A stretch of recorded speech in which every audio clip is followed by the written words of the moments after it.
That yes, we acknowledge the terrible wrongs generations of Canadian governments and institutions and individuals perpetrated on Indigenous peoples throughout our history.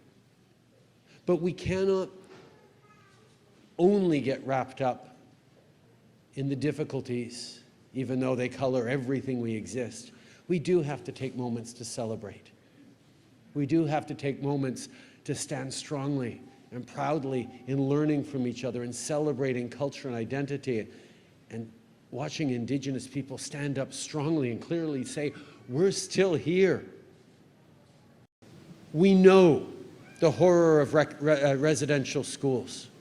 And we know that for generations, Canada tried very, very hard to erase Indigenous identity, culture, and strength.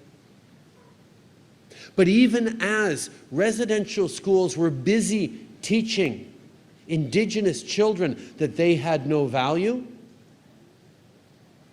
every other school in this country was busy teaching non-Indigenous children that Indigenous children had no value.